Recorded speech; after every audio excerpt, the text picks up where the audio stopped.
आप देख रहे हैं भवानी टाइम्स। गोंदिया जिले के तिरोड़ा तहसील में स्थित अदानी पावर प्लांट में 20 मार्च 2025 से जारी अनिश्चितकालीन काम बंद और अनशन आंदोलन ने अब गंभीर मोड़ ले लिया है।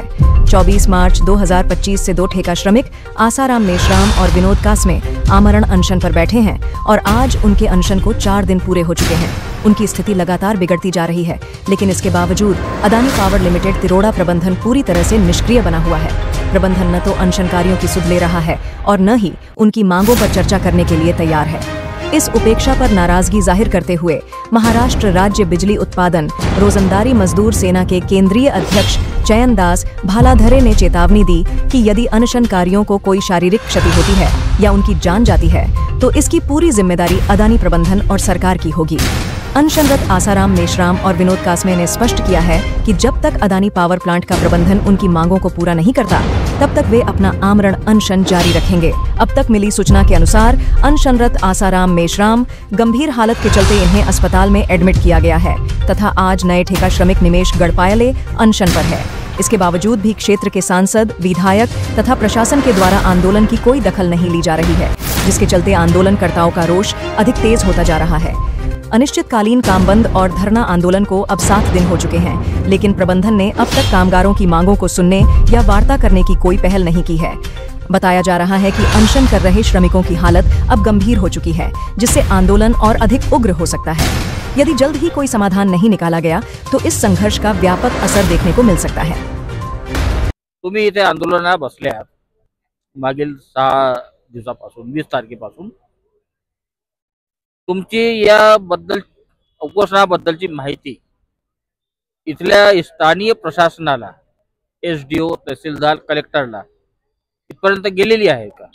याबद्दल मी भाई चैनदास भालाधरे महाराष्ट्र राज्य वीज निर्मिती रोजंदारी मजदूर सेना केंद्रीय अध्यक्ष या आंदोलनाचे मी नेतृत्व करत आहे। गेल्या 20 तारखेपासून आम्ही साखळी उपोषण, आमरण उपोषण आणि काम बंद आंदोलन अडाणी वीज केंद्रामध्ये सुरू केलेलं आहे। कारण काय असेल, गेल्या 12 वर्षापासून 13 वर्षापासून अडाणी पॉवर प्लांट मध्ये कार्य सुरू झालेलं आहे आणि त्यामुळे इथे कंत्राटदाराच्या मार्फत कंत्राटी कामगार म्हणून त्यांची नियुक्ती केली जाते, त्यांच्याकडून काम केले जाते, परंतु त्यांना योग्य मोबदला मिळत नाही आणि योग्य मोबदला मिळत नाही त्यामुळे काही कामगार माझ्याकडे येऊन तक्रार घेऊन आले आणि त्यांनी आपल्या समस्या मांडल्या। आम्ही मागील 1 वर्षापासून अडाणी समूहाशी चर्चा करत आहोत, पत्रे पाठवत आहोत आणि पत्राच्या माध्यमातून आम्ही आमच्या मागण्या त्यांना मांडलेल्या आहे, परंतु अडाणी व्यवस्थापन आपल्या अडेलटट्टू कारभारामुळे, अडेलटट्टू धोरणामुळे कंत्राटी कामगाराच्या तोंडाला पाणी पुसत आहेत। मला वाटतं याच्यासारखी क्रूर थट्टा कंत्राटी कामगारांची देशामध्ये कुठे घडलेली नाही आहे। आज महानिर्मितीमध्ये महाराष्ट्र सरकारने 25 ते 30 हजार रुपये पेमेंट देत आहे आणि अडाणी ग्रुपमध्ये अडाणी पॉवर लिमिटेडमध्ये फक्त 10,000वर 11,000वर बोलवण केली जाते आहे। तर याचा निषेध म्हणून आम्ही हे जे आंदोलन उभं केलेले आहे आणि या आंदोलनामध्ये 95% कामगार बाहेर आहेत। काम बंद आंदोलन होत असल्यामुळे याचा प्रभाव वीज उत्पादनावर झालेला आहे आणि त्यामुळे त्याचा राग कंत्राटी कामगारांवर काढत आहे। वेगवेगळ्या प्रकारे त्यांना त्रास देऊन, वेगवेगळ्या प्रकारे नोटिसा बजावून, बळाचा वापर करून अडाणी पॉवर लिमिटेडचे व्यवस्थापन अधिकारी जे आहेत हे आपली लायकी सिद्ध करत आहेत। मला असं वाटतं की महाराष्ट्रामध्ये एवढं क्रूर थट्टा या कंत्राटी कामगारांची कोणत्याही कंपनीच्या द्वारे केली जात नाही। मला म्हणायचं असं आहे की अडाणी ग्रुपचं जे नाव आहे जगामध्ये आणि महाराष्ट्रामध्ये एक अग्रगण्य कंपनी म्हणून नावाजलेली आहे आणि अशा असताना इथला जे व्यवस्थापन अधिकारी वर्ग आहे तो या कामगारांची थट्टा करतो आहे, त्यांना हक्क अधिकारापासून वंचित ठेवत आहे। त्यांना 2012 पासून ग्रॅज्युटीचा लाभ मिळत नाही आहे, त्यांना वेतन कमी मिळत आहे, भत्ते मिळत नाही आहे। तर अशा अनेक समस्या आहेत या आणि अशा समस्याला धरून आम्ही हे आंदोलन पुकारलेला आहे. मी एक प्रश्न विचारतो. आंदोलनाला बसले आहात तुम्ही, परंतु तुम्ही स्थानीय जे आहेत अधिकारी, तहसीलदार असेल, कलेक्टर असेल, SDO असेल, यांच्यापर्यंत माहिती गेलेली आहे. आम्ही त्यांची काय भूमिका आहे याबद्दल? आम्ही राज्याच्या मुख्यमंत्र्यांना, ऊर्जा मंत्र्यांना, कामगार मंत्र्यांना, कलेक्टरला, कामगार आयुक्तांना, अप्पर कामगार आयुक्तांना, मुख्य कामगार आयुक्तांना, अशा सर्व स्तरातील पोलीस आयुक्तांना, पोलीस स्टेशनला, तहसीलदार, कलेक्टर या सर्वांना आम्ही आमचे पत्रक दिलेले आहेत, नोटीस बजावलेली आहे या आपल्या आंदोलनाबद्दल. परंतु अजूनपर्यंत स्थानिक प्रशासन, पोलीस प्रशासन आणि इतर याची दखल घेतलेली दिसत नाही आहे आणि त्यामुळे आम्हाला नाईलाजाने हे आंदोलन उभे करत आहोत. आम्ही आज 2 कामगार आपल्या आसाराम मेश्राम आणि विनोद कासमे हे 2 व्यक्ती 4 दिवसापासून उपोषणात बसलेले आहेत. डॉक्टरांनी आसारामजी मेश्राम यांना तब्येत चिंताजनक असल्याचे सांगितलेले आहे. तरीही अडाणी समूहातील व्यवस्थापन त्यांना भेटण्याचं सुद्धा त्यांनी धाडस दाखवलेलं नाही आहे. त्यांना भेट सुद्धा दिलेली नाही आहे आणि कामगारांना ज्या मागण्या ज्या आम्ही निवेदन दिलेले आहे ते निवेदन सुद्धा त्यांनी त्याच्यावर विचार किंवा चर्चा करण्यास नकार दिलेला आहे. आंदोलन तुमच्या बेमुदत आहे. तुमचे कामगार सध्या बाहेर आहेत, काम बंद आहे, तर काम कसं चालू आहे त्यांचं? काम काही नाही, ते बाहेरचे कामगार आणत आहे. आम्ही त्यांना अडवत नाही आहे. जे काम आम्हाला जे समर्थन करतात आम्ही त्यांचं समर्थन करतो आहे आणि जे येत नाही आहे आम्ही त्यांचेही स्वागत करतो आहे. आम्हाला आता 95% जे कामगार आहेत ते आमच्या सोबत आहेत. या आंदोलनाला त्यांचं समर्थन प्राप्त आहे आणि असं असताना कामगार जे आहेत बाहेरून इतर राज्यातून बोलावत आहेत, त्यांच्याकडून ते काम करत आहे. परंतु मला वाटत नाही की संपूर्ण ताकदीनिशी जे उत्पादन होत आहे हे उत्पादनामध्ये कुठेतरी फरक पडलेला आहे असं मला वाटतं. या कंत्राटी कामगारांचे प्रमुख नेते यांच्यासोबतही चर्चा करू आपण.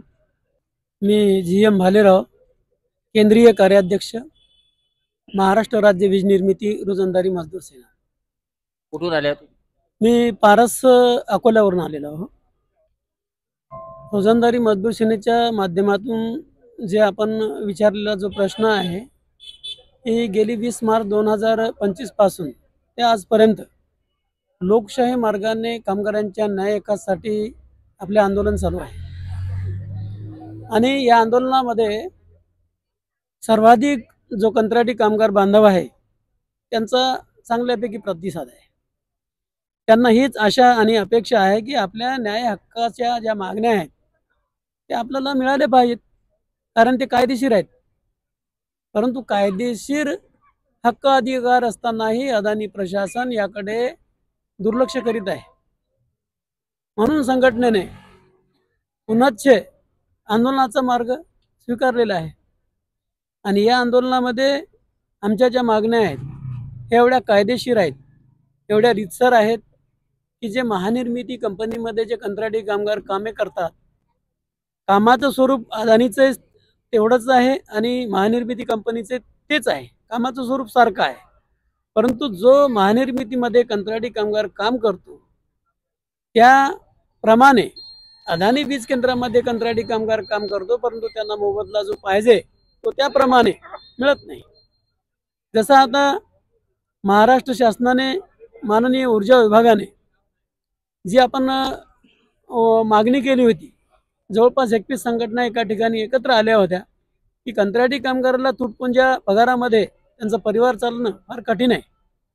म्हणून आपण मागणी केली होती शासन प्रशासनाला की या मूळ वेतनामध्ये वाढ झाली पाहिजे, त्याच्यानंतर त्यांना जे काही कामगार कायद्याच्या सुविधा आहेत त्या परिपूर्ण मिळाल्या पाहिजे. तर त्याची दखल घेऊन माननीय ऊर्जा विभागाने महानिर्मिती कंपनी कंत्राटी कामगाराला 19% मूळ वेतनात मध्ये वाढ केलेली आहे.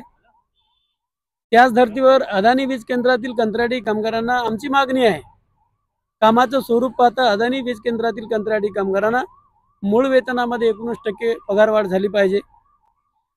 महानिर्मिती कंपनीतील कंत्राटी कामगाराला विविध असे भत्ते आहेत, जवळपास 68-72 भत्ते आहेत. ते सुद्धा भत्ते अदानी वीज केंद्रातील कंत्राटी कामगाराला मिळाले पाहिजे.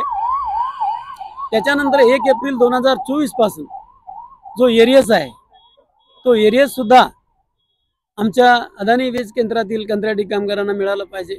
ह्या आमच्या 3 प्रमुख मागण्या आहेत. त्यानंतर गेली अनेक वर्षापासून कार्यरत कंत्राटी कामगार आहे. आता कसं असते, ग्रॅच्युटी जी आहे ना 1952 कंत्राटी कामगार आहे म्हणत आहात तुम्ही. कंत्राट अदानीकडे आहे किंवा अदानीने कुणाला दुसऱ्याला अजून दिलेला आहे? अदानी मुख्य मालक आहे. बाह्य मार्गातून बाह्य स्रोत आहेच.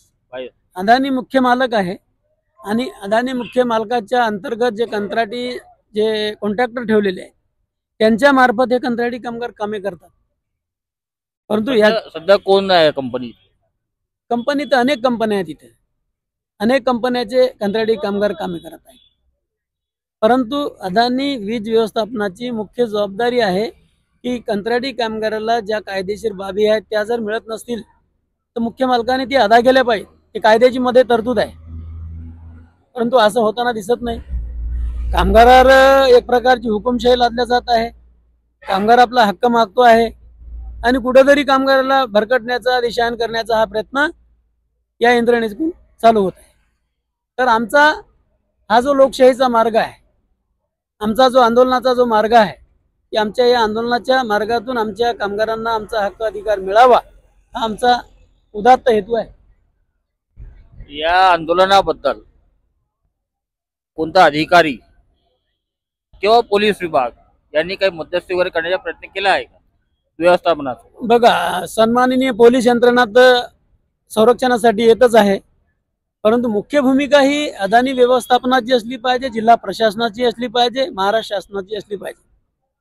कारण यांनी जर दखल घेतली तर अदानी व्यवस्थापन कुठे जाणार आहे? कारण त्यांना बी काहीतरी एक टर्म्स अँड कंडिशन आहेत. शासनाच्या परिपत्रकानुसार ज्या कामगारांच्या सोयीसुविधा आहेत त्या अद्यावत दिल्या जात नाहीत. म्हणूनच तर आमची मागणी आहे की जो कंत्राटी कामगार तुम्हाला मोठा करत आहे, त्यांच्या श्रमाच्या कष्टाच्या घामातून तुम्ही समृद्ध होता, परंतु कामगार 10-11 हजारामध्ये त्याचा प्रपंच चालवणं कठीण आहे. म्हणून कंत्राटी कामगाराला समान काम समान वेतन 1976 नुसार मिळालंच पाहिजे. त्याच्यानंतर जे काही कामगार कायद्याच्या सोयीसुविधा आहेत त्या त्यांना जर रितसर मिळाल्या तर कसाच तरी त्यांचा प्रपंच व्यवस्थित चालू शकतो. पण यावर शासन प्रशासनाने कसल्याही प्रकारची दखल न घेतल्यामुळे तुम्हाला काही सेवा पुस्तिका वगैरे काही बनलेली आहे का इथे? नाही, बघा, सेवा पुस्तिका तर काही नाही, पण पेमेंट स्लिप, चेकद्वारे पगार अशा प्रकारचा होतो पगार. आता कशा प्रकारे होते पगार? आता बघा की जे मूळ वेतन आहे आणि जो डी आहे, बोनस किंवा इतर भत्ते, बोनस फक्त नामधारी कंत्राटी कामगारांना इथं दिले जाते. बहुतांश कंत्राटदार आणि बहुतांश कामगारांना ज्या सोयी सुविधा आहेत ते मिळत नाही. बोनस त्यांचा हक्कच आहे. त्यांना घरभाडं भेटलं पाहिजे. मेंटेनन्सचे जे कामगार काम करतात, गार्डन मेंटेनन्स मध्ये काम करतात, त्यांना 26 दिवस रोजगार दिला पाहिजे. ही कायद्यात तरतूद आहे. त्यांना 17-17, 18-18 दिवस रोजगार देतात. ही बेकायदेशीर त्यांची ही जी प्रक्रिया चालू आहे ते आम्हाला अमान्य आहे. तुम्ही काही महत्वाचं सांगत आहात? एक महत्वाची बातमी हे आहे की आज आम्हाला पोलिसांनी एक नोटीस बजावलेली आहे. कोर्टाचं आदेश आणून दाखवलेला आहे आणि हे जे कार्यस्थळ आहे 1000 मीटरच्या दूर असावं असं त्यांचं म्हणणं आहे. तर आम्हाला ना त्याची नोटीस मिळाली आहे, ते 19 तारखेला त्याच्यावर नोटीस बजावल्याची तारीख दिसते आहे. परंतु आमच्यापर्यंत कोर्टाने कोणतीही तारीख न बजावता एकतर्फी त्यांनी आदेश काढलेला आहे. याचा अर्थ असा आहे की कुठेतरी पाणी मुरत आहे आणि अडाणी व्यवस्थापन कुठेल कारस्थान करत आहे. आमच्या कंत्राटी बांधवांना या आंदोलनापासून रोखण्यासाठी असे अनेक कुठे प्रकार घडत आहे. पोलिसांच्या बळाचा वापर करत आहे आणि त्यामुळे त्यांना 2 लोकांना डिटेन सुद्धा करण्यात आलेलं आहे, त्यांना मारहाण केलेली आहे. असा जो आरोप मी करत आहे त्यांना. आमचं शांतिपूर्ण आंदोलन चालू असताना कोणतेही आम्ही विद्रोह न करत असता, कोणाला काही न म्हणत असता शांततेने आम्ही बसलेलो आहोत आणि शांतिपूर्ण मार्गाने आमचे आंदोलन सुरू असताना अशा प्रकारे कोर्टाच्या माध्यमातून आदेश काढणे हे काही उचित दिसत नाही.